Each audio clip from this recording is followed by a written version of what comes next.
3 மாதங்களுக்கு முன்னால் சென்னையில் மிகப்பெரிய ஒரு காவல்துறை அதிகாரி விசாரித்த வழக்கினை இவ்வளவு அறிவுபூர்வமான பிள்ளைகளுக்கு மத்தியிலே நான் பதிவு செய்கின்றேன். உங்களுடைய நலன் கருதி. உள்ள +2 பாஸ் பண்ணுது. அப்ப பஸ்ல கூட போக வேண்டாம்னு ஒரு ஆட்டோ ஏற்பாடு பண்றது. ஆட்டோ டிரைவர் கூட பேசக்கூடாது அப்படின்னு சொல்லிட்டு ஒரு மெசேஜ் கொடுமா அந்த நம்பருக்கு. ஆட்டோ டிரைவர் வந்து அழைச்சிட்டு போவார். ஆட்டோ டிரைவர் நல்லவர். அதே மாதிரி மெசேஜ் கொடுக்குறாரு. இந்த பொண்ணு மெசேஜ் கொடுக்குது. ஆட்டோ டிரைவர் வந்து முதல் நாள் காலேஜ் அழைச்சிட்டு போறான். First day. காலேஜ் பேரை சொல்ல விரும்பல.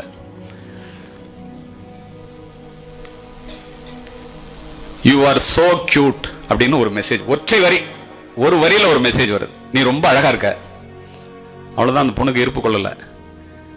அடுத்த நாள் அதே மாதிரி அந்த ஆட்டோ டிரைவருக்கு மெசேஜ் கொடுக்குது. ஆட்டோ டிரைவரோட ஃப்ரெண்டு ஒருத்தன் அவன் பக்கத்துல உட்காந்துருக்கான். அவன் இந்த பொண்ணு நம்பர் எடுத்துக்கிறான். அவன் தான் மெசேஜ் கொடுக்குறான். இந்த பொண்ணுக்கு அது தெரியாது. அடுத்த நாள் இந்த ஆட்டோ டிரைவருக்கு மெசேஜ் வந்து போனோம்னா அது போகுது காலேஜுக்கு. Your dress is so நைஸ்ங்கிறான். இந்த இடத்துல உங்களுக்கு ஒன்று சொல்றேன், காவல்துறை அதிகாரியாக, எவனாவது உங்களை பார்த்து நீ உலகத்திலேயே அழகி அப்படின்னு சொன்னா சத்தியமா நம்பாத. ஏன்னா அது உண்மை இல்லைன்னு உங்களுக்கே தெரியும். உண்டா இல்லையா? எவனாவது என் உயிரையே உனக்காக தருவேன் சத்தியமா தரமாட்டான். அவன்கிட்ட உயிரை தவிர வேற ஒண்ணுமே இல்லைன்னு தெரிஞ்சுக்க. இந்த பொண்ணு நீ தான் அழகுன்னு போட்ட உடனே அவன் நம்பருக்கு போன் பண்ணுது. நீ என்ன பார்க்கணும்னா நான் உலகத்திலே பெரிய ஆளு, நான் உனக்காக எது வேணாலும் செய்வேன், நீ உலக அழகி அப்படின்லாம் அவன் பேசுறான். காலேஜை கட் பண்ணிட்டு 3வது நாள் பார்க்குக்கு போகுது. இப்ப நடந்த சம்பவங்க. நட்பாகிறது, காதலாகிறது. அவன் சொல்றான், நீ உண்மையா என்ன காதலிக்கிறேன்னு நான் நம்பணும்னா 10ஆம் வகுப்பு, 11ஆம் வகுப்பு, 12ஆம் வகுப்பு படிக்கின்ற மாணவ செல்வங்களே, உங்களுடைய நலன் கருதி இதையெல்லாம் சொல்லுகின்றேன். காலையில 4 மணிக்கு நீ எந்திரிச்சு 4:30 மணிக்கு ஒரு பெரிய டாக்டர் ஒருத்தர் வாக்கிங் போவார். அவருடைய போன் நம்பர், அவருடைய கார் நம்பர், அவருடைய கார் என்ன கலர், எத்தனை மணிக்கு எந்த வழியா வாக்கிங் போறார், இதெல்லாம் நீ பார்த்து எனக்கு போடு மெசேஜா. அப்பதான் நீ காதலிக்கிறத நான் நம்புவேன். இந்த பொண்ணு கொஞ்சமாவது சிந்திச்சு இதை எதுக்கிட்ட நம்மளை போட சொல்றான், காதலுக்கு இதுக்கு என்ன சம்பந்தம் யோசிக்கணுமா இல்லையா? 3 மணிக்கு எந்திரிச்சு உட்கார்ந்து பக்கத்துல அம்மா அப்பா தூங்கிட்டு இருக்காங்க. ஒரே பொண்ணு 10 மாதம் சுமந்து முதுகெலும்புடைய பாடுபட்டு முழு வயிறு காணாமல் வளர்த்து விரல் பிடித்து நடைபழக்கி தலைவாரி பூச்சூடி உங்களுக்காகவே வாழ்ந்து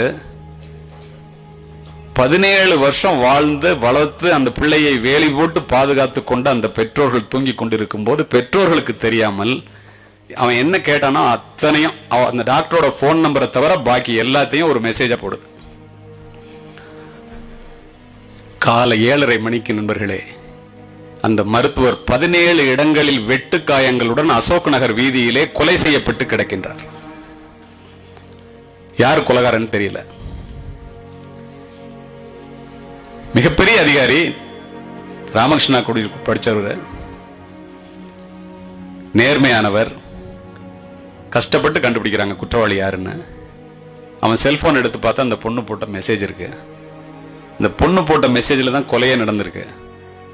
இந்த மெசேஜுக்கு சொந்தக்காரர் யாருன்னு தெரியாம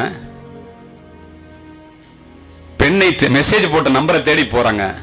அது இந்த பெண்ணினுடைய வீட்டிலே வந்து நிற்கின்றது. அம்மா அப்பா வீட்டில் இருக்காங்க. இது மாதிரி ஒரு சம்பவம் சொன்ன என்ன சொல்றீங்க நீங்க, ஏன் பொண்ணா என்ன விளையாடியா நீ, போலீஸ் ஆஃபீஸர் சண்டை போறாரு அந்த அப்பா. உண்மை என்னன்னு தெரியாம. எவ்வளவு நம்பிக்கை பாருங்கள் உங்கள் மீது. நம்பிக்கை துரோகம் அல்லவா? அவர் மெசேஜை காமிக்கிறாரு, நம்பரை காமிக்கிறாரு. என்னை போன்ற அதிகாரிகளிடம் தொடர்பு கொண்டு கேட்கின்றார், என்னங்க இந்த மாதிரி ஆயிப்போச்சு, இது என்ன பண்ணலாம், இது கொலை கேஸ்னா ஆயுள் தண்டனை ஆகி போயிடும். +2 முடிச்சுட்டு காலேஜுக்கு போன பொண்ணுங்க, நல்ல பொண்ணா இருக்கு, நல்ல குடும்பமா இருக்கு, பாவமா இருக்கு அவங்க அப்பா அம்மாவை பார்த்தா. எங்களை போன்றவர்கள் நான் சொல்றோம், அது அப்ரூவரா எடுத்துக்கங்க. அப்ரூவரா நடந்ததை உண்மையை அப்படியே சொல்லிட்டா, கொலைகாரனுக்கு எதிராக சொல்லிட்டா உங்களுக்கு தண்டனை கிடையாது. அதுல இருந்து தப்பிச்சு விட்டுறலாங்க. பாவம் தெரியாம செஞ்சிருக்க அந்த பொண்ணு, நான் எல்லாரும் சொல்றோம். சரின்னு சொல்லிட்டு அவர் ஒரு நல்ல மனிதர் என்ற காரணத்தினால் இந்த பொண்ணை எப்படியாவது காப்பாற்றி விடணும், படிக்கிற பொண்ணுன்னு சொல்லிட்டு அப்பா அம்மாவை அழைச்சிக்கிட்டு அந்த பிள்ளைய வர சொல்றாரு. இப்ப சார் சொன்னார்ல, அவங்க அப்பா நம்பலன்ட்டு 2 அப்பா அம்மா புள்ள 3 பேர் வர்றாங்க. ஆபீசர்ஸ் எல்லாம் சுத்தி உட்காந்துட்டு, உன்னை அப்ரூவரா எடுத்துக்கிறதா முடிவு பண்ணிட்டோமா, நடந்த சம்பவத்தை நீ அப்படியே சொல்லிட்டேன்னா உனக்கு தண்டனை கிடையாது. கோர்ட்ல ஏறி அப்படியே சொல்லிடலாம். அவன் தூக்கில தொங்கட்டும். இந்த பொண்ணு என்ன சொன்னிச்சு தெரியுமா? ஆசிரியர்களே, பெற்றோர்கள் யாராவது இருந்தா கேட்டுக்குங்க, இருந்தாலும் இறந்தாலும் அவனோடு தான், அவனுக்கு எதிர்ப்பா ஒரு வார்த்தை கூட சொல்ல மாட்டேன், அவனோடு நான் வாழ்ந்து கொண்டிருக்கின்றேன். அதிர்ந்து போன பெற்றோர்கள் அவங்க அம்மா மயக்கம் போட்டு அங்கேயே விழுந்துட்டாங்க. அப்படியே கேஸ்ல சேர்த்து சார்ஜ் ஷீட் போட்டாங்க. அவனுக்கு ஆயுள் தண்டனை, அந்த பெண்ணுக்கு 10 ஆண்டுகள் கடுங்காவல் தண்டனை பெற்று புழல் சிறையிலே இருக்கின்றால். அத்துணைக்கும் காரணம் ஒரு செல்போன். எப்படி உறைஞ்சு உட்கார்ந்துட்டீங்க பாத்தீங்களா? இதுதான் உண்மை. அதனாலதான் செல்போன் பெரிய வரம் என்றாலும் கூட அதில் உள்ள பாதகங்களை உங்களிடம் சொல்ல வேண்டும் என்பதற்காக இதனை பதிவு செய்கின்றேன். இதை நான் ஏன் சொல்றேன் தெரியுமா? இன்றைக்கு என்ன நிலை என்று பாருங்கள். நல்ல எண்ணத்தோடு குறிப்பிடுகின்றேன். இந்த பெண்ணோட வாழ்க்கை போச்சு.